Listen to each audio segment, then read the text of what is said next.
Alright, so about half a year ago, I made a video tier ranking literary men that I would cover my drink around, whether or not I would cover my drink around, and this is part 2. I'm gonna really quickly explain the tiers, and then we're just gonna hop into it. If you want to see part 1, click somewhere, link in description, you know the drill. Also, please like and subscribe and comment. It really helps as a small channel. Thank you. Also, just a sidebar, but I got so many comments on my last video being like, you look like you're wearing a prison jumpsuit. You look like you just escaped prison. And what's funny, what nobody knew, is that underneath that crazy orange jacket I was wearing my court outfit because I had gone to court that morning. So, okay, anyways, let's explain the tiers. S tier, without a second thought, self-explanatory. A tier, I'd have to explain the concept of holding my drink. If you want to know the backstory behind this tier, go watch my first video, but basically they don't know why I'm asking them to hold my drink, but once I explain to them like, hey, it's for my safety so it doesn't get ruined, they'd be fine. They'd be cool, they'd hold it, everything would be safe. B tier, they drink my drink. Only one person ended up in this tier last video. C tier, nobody but their love interest would trust this man. D tier, even their love interest should not trust this man. And F tier, girl, because once again, I think that YouTube would demonetize this video if I just had the word bitch on the screen for the entirety of the time. Let's get into it. First up, we have my boy Rowley. Rowley, I'd have to explain the concept of holding my drink, but then he'd be fine. Also, again, I had Greg Heffley in the last video. This is like imagining an alternate universe where Rowley is now an adult and he is old enough to be in a bar and old enough for me to be associating with him. Also in the last video, I said that Greg was well-meaning. I think I was suffering from amnesia. Greg is a fucking menace. All right. Then we have Fred and George Weasley, and I just sort of combine them together because they are the same person in my head. I'm so sorry to twins. I know that's something y'all struggle with, but I could not tell you who does what. It's Fred and George. They're just one. And I think I'd have to explain the concept of holding my drink, but then it would be safe. But would it? Because they would definitely fuck around. I could totally see them just like getting distracted and walking away from it. I could see them pulling a prank on me by putting one of their like Weasley's Wizard Wheezes concoctions into it. Nobody but their love interest would trust this man. Should their love interest even trust this man? Because they have a history of like fucking with their own family. But also the way that you treat your siblings is so different than the way you would treat a love interest. I'm gonna stick with this. Nobody but their love interest would trust this man. Not because I think they're a danger, not because I think they would do something like to hurt me. I just think they would fuck with my drink because they would think it would be funny, or they'd get distracted and like leave my drink somewhere. Jon Ambrose McLaren, without a second thought. I love Jon Ambrose McLaren. I really don't like the second book. Oh, I should be explaining these. Okay, y'all know Rowley is from Diary of a Wimpy Kid. Fred and George are from Harry Potter. Jon Ambrose McLaren is from the second book in the Summer I Turned Pretty trilogy. He is like the love triangle. He is one of the people that Lara Jean originally sends a love letter to, and then he kind of comes back into her life and it's a possibility. And I love Peter Kavinsky in the first book, and so I hate the second book because this is the issue with love triangles, is it'll introduce someone who's like way better for the love interest, but then she sticks with the guy who's worse for her simply because he was there first. Okay, then we have James Potter, Harry Potter's father, and I put 2 versions of him. I put the teenage version of him and the adult version of him because I feel like those are going to be different answers. Adult version, without a second thought, I think, you know, he's settled down with Lily, he's grown up a lot, he's become a much better person, he understands the importance of safety and trust. Teenage James, I'm debating between nobody but their love interest would trust this man and even their love interest shouldn't trust this man, because quite frankly, I struggle to comprehend why Lily fell for James in the first place, because he was a bully. He was mean. And like, does that mean Snape is great and perfect? No, Snape was racist. He was a blood supremacist, you know, to put it bluntly. But like, James sucked too. I'm gonna say nobody but their love interest would trust this man, because he would definitely be protective of Lily's drink because he had been like in love with the girl forever. But I don't know, I just feel like he would see Snape and he'd just like forget about my drink because he'd be so mindset on going and pantsing Snape or something. Okay, then we have young Coriolanus Snow. In the last one I had old Coriolanus Snow, and old Coriolanus Snow went straight into girl. This is from the Hunger Games series.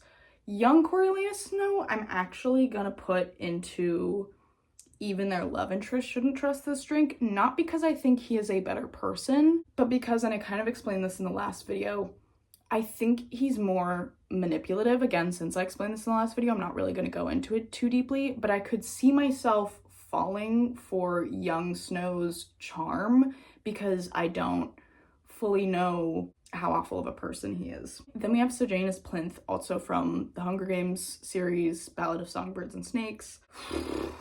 Here's the thing. Sejanus is a good guy, but he's not, I want to say he's not the smartest, but I'm not saying he's dumb. I just think he's brash. He makes decisions that he hasn't really fully thought through. Okay, I'm gonna put him in, I'd have to explain the concept of holding my drink, because while I do think that Sejanus would understand it without me having to explain it to him, I also think that, like, I would have to really sit there and be like, hey, I know that you want to go do all this other stuff, but please, this is important. Please keep your eye on my drink. Don't let anyone touch it. Don't get distracted by something else. Just put your mind to my drink for a moment, please.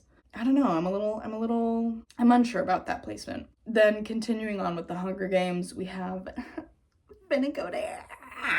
I think I'm gonna put him into, excuse me, whoa, hello, bitch. Let me move! Okay. I'm putting him into Without a Second Thought because Finnick, poor little Finnick, this makes me so sad. He knows what it's like to be taken advantage of in a intimate capacity without consent. And I think he would be very sure to not let that happen to anyone else. So I'm gonna put him in Without a Second Thought. Also because he gets paid for his unconsensual in secrets, he is one of the few people who knows that Snow poisons people's drinks. So he is well aware of the importance of drink safety. Then, oh, how did Ned Stark get up here? Moving on into Game of Thrones. This video is about literary characters, but I will say I've only read 2.5 of the books from the Game of Thrones series, so my judgment might be a little bit clouded by the show. But Ned's dead. Oh, spoilers. Whoops. Yeah, Ned Stark dies at the start of the first book / season, so we have Ned's complete arc. So I'm gonna put it into Without a Second Thought. Ned is a very honorable man, to a fault. It is what results in his death. But yeah, he would not let anyone get their hands on my drink, and he's like a crazy good swordsman. So if they tried, he would sentence them to death, and then he himself would do the honors. Jon Snow, I'd have to explain the concept of holding my drink to Jon Snow, because similarly to Ned, he is very honorable. He would also not let anyone get their hands on my drink, but he is also pretty ignorant. Towards the start of the series, if we think about kind of his relationship with Ygritte, he's very like caught up and worried about like his vow to the Night's Watch, and he doesn't know what to do with Ygritte. She's flirting with him, and he's kind of like, oh my god, this girl is flirting with me, I'm so scared. So like, I think he's very ignorant about women, and he obviously has never had a mother. Catelyn fully rejected him, did not treat him like a son. So I feel like whereas she would have been teaching lessons to Bran and Robb, she would kind of ignore Jon. And so I just feel like he doesn't know much about women. And so he wouldn't understand why I'm asking him to hold my drink. But once I explain it to him, he's good. He's safe. Joffrey Baratheon? Bitch. No! Jaime Lannister is a complicated one, because he has one of the biggest character arcs throughout the series. At the start, he's pushing children out of windows so that they don't snitch on him for having sex with his sister. But Jaime is a pretty good man. However, I just feel like it really depends on who you are in the world of Westeros, whose house you belong to, what the Lannisters' relation is to that house. Like, if you're a Stark, I wouldn't recommend giving Jaime Lannister your drink. But I don't know, even when he was like captive with Brienne, I still feel like he would have probably protected Brienne's drink. I think he might have poisoned Brienne's drink because, you know, he's a captive and he's trying to get out of it. But I feel like he wouldn't have let anyone else do it. Does that make sense? I think I'm gonna put him in nobody but their love interest would trust this man, because he's obviously not letting anyone get their hands onto Cersei's drink. His sister. His lover sister. Then we have Patrick Bateman. Yeah, enough said. Then we have Bruce Wayne. Here's the thing. Hear me out. I'm gonna put him into even their love interest shouldn't trust this man, and I hear you. I know, you know, with everything we know about who Bruce Wayne is and the fact that he's Batman and what Batman stands for, obviously Bruce Wayne would never let anything happen to a woman's drink because, you know, that's like everything he stands against. But we don't know that. As a woman in a bar just flirting with this guy, our impression of him is that he is a billionaire playboy. Playboy meaning like can't really be trusted with women, and billionaire meaning he can escape all consequences. So again, while we know from retrospect, from knowing everything we do about Bruce Wayne and Batman, that it would be totally safe to give Bruce Wayne my drink, thinking about it coming from the perspective of just someone who has just met him in a bar, I think that would be a very sketchy move because he comes off as someone who you should not trust with a drink. Then we have Laurie Lawrence. Theodore Laurence from Little Women. He would obviously never let anything happen to Joe's drink or Amy's drink. I don't think he would do anything to a drink. Would he drink the drink is the question. Because I am thinking of that one scene where he's been rejected by Joe, he's in France, and he's just sort of like being a bit of a playboy, being irresponsible. I don't know. Maybe if I read the book again, I would change my mind, but I'm honestly gonna put Laurie into they drink my drink. Not because he's an alcoholic or anything. I think he'd just kind of be like, why is this girl handing me her drink? I'm just gonna drink it. Jay Gatsby. I don't think the Great Gatsby would do anything to your drink. I don't think he's that type of person, but I do think he'd drink it.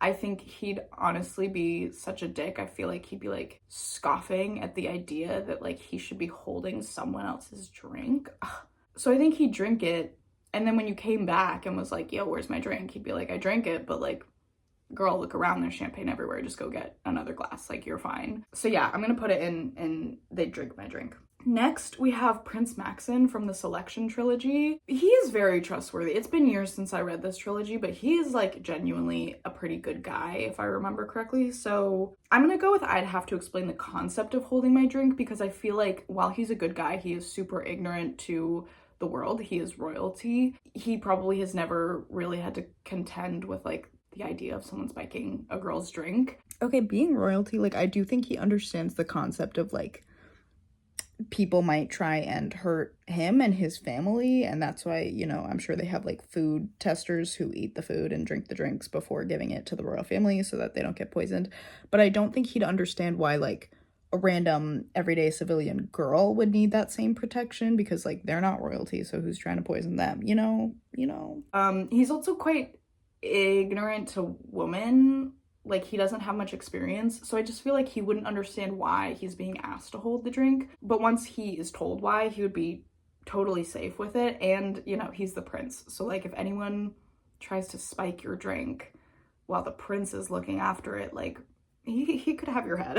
All right, then we have Nick Dunne from Gone Girl. Spoilers for Gone Girl. Obviously, in the end, we know that Nick Dunne did not murder his wife, Amy. But he's not a good guy at all. He is a cheater. He is just like terrible to the woman in his life. He sees women as a concept and a dream more than as a real person. He is very careless towards his wife, doesn't pay much attention. So I'm gonna go even their love interest shouldn't trust this man. Obviously, his love interest shouldn't trust this man. He had a terrible relationship with Amy. That feels like a safe tier. Speaking of Dunnes, we have Billy Dunne from Daisy Jones and the Six. It has also been years since I read this, and I do believe in the end, Billy gets sober, but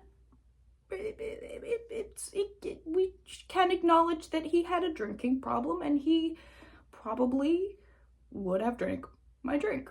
He's also just like in a band in the 70s. Like, I just feel like he'd be very careless with your drink and he would be running in circles and in an environment where it would not be safe for a drink to be set down even for a moment. So I just feel like, just don't give your drink to Billy Dunne. No matter how hot you think he is, no matter how much you want to be his groupie, just don't do it. And next, yes, you were looking at Wesley from The Princess Bride, but this is actually supposed to represent West from the Fable duology, which is a book about pirates, and like, whenever I read those books, all I can picture is Wesley. So West, okay, he is a pirate.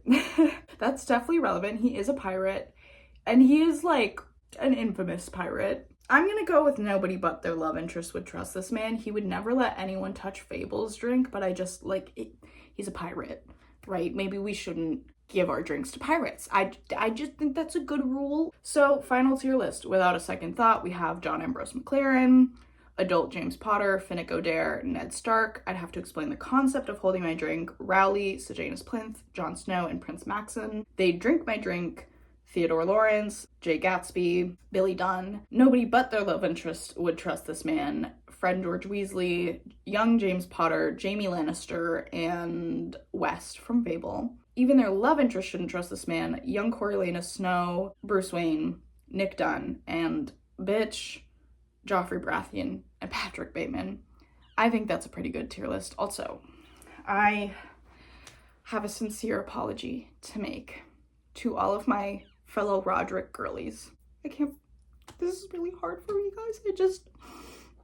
I made a terrible mistake. I had a terrible lapse in judgment, and I moved Rodrick from without a second thought down to even their love interest shouldn't trust this man, and I deeply apologize. The slander that I gave to Rodrick, it's unforgivable. Why was I giving Eric a kirk? Sorry. Bye.